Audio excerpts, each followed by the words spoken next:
Leo and Mormorry the Hunter. In the heart of Sierra Leone, nestled deep within the ancient forests of the Sanda region, lay a village rich in culture and mystery. Sanda Village, with its thatched roofs and narrow, winding paths, was home to many brave souls, but none braver than a young boy named Leo and a legendary hunter called Mormorry. Leo was unlike the other boys in the village, where others found joy in simple games.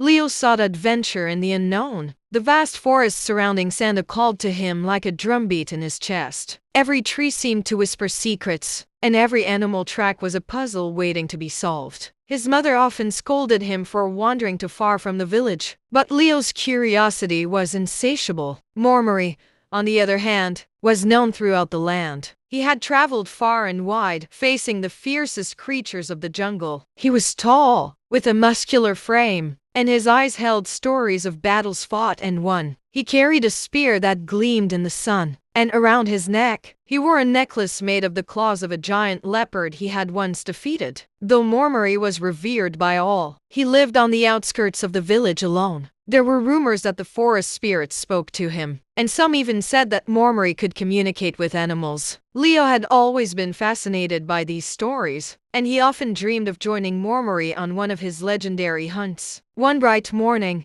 an unsettling calm had settled over the village. The usual sounds of birds singing and monkeys chattering were strangely absent. As Leo helped his mother fetch water from the stream, he noticed the elders gathered under the old cotton tree, their faces grim. "The Black Lion has returned," one of the elders whispered. Leo's heart raced. The creature of legend, a massive, jet-black beast with eyes like burning coals. It was said to roam the deepest parts of the forest, appearing only once in a generation. Many hunters had tried to capture or kill it, but none had returned. That night, as the villagers gathered around the fire, discussing what to do, Mormorry stood up. His voice was calm but commanding.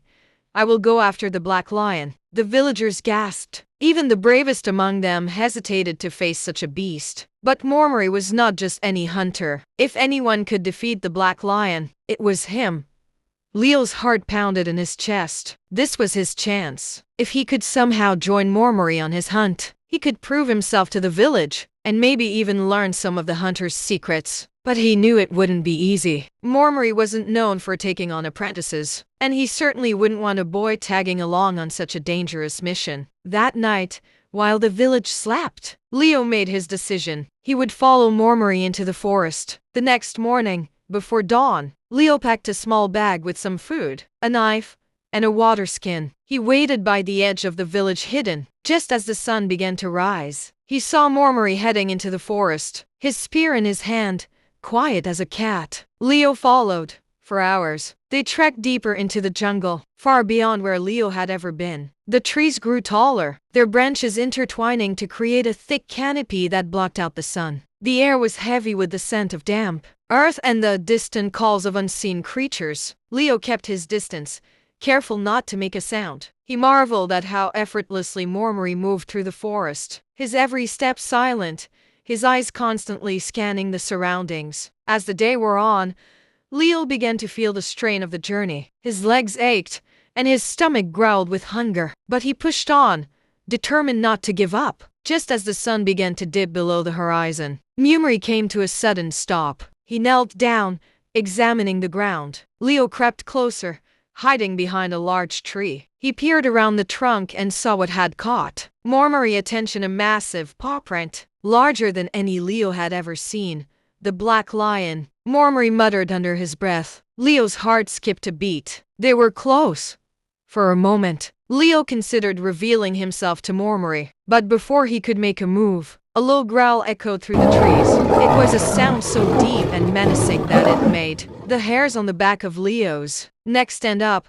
Mormorry stood up slowly, his spear at the ready. The growl came again, closer this time. Suddenly, there was a blur of movement, and the Black Lion emerged from the shadows. It was even more terrifying than the legends had described. Its sleek, black fur seemed to absorb the light, and its eyes burned with an otherworldly fire. The beast was massive, its muscles rippling beneath its skin as it stalked toward Mormorry. For a moment, Time seemed to stand still. Mormorry and the black lion faced each other, neither moving, each waiting for the other to make the first move. Then, with a roar that shook the trees, the black lion lunged. Mormorry moved with lightning speed, sidestepping the beast's attack and thrusting his spear forward. But the black lion was too fast. It twisted in midair, avoiding the spear and swiping at Mormorry with its massive paw. Mormorry barely dodged the attack, but the force of the lion's swipe knocked him off balance. He stumbled, and the black lion pounced again, its claws flashing in the dim light. Without thinking,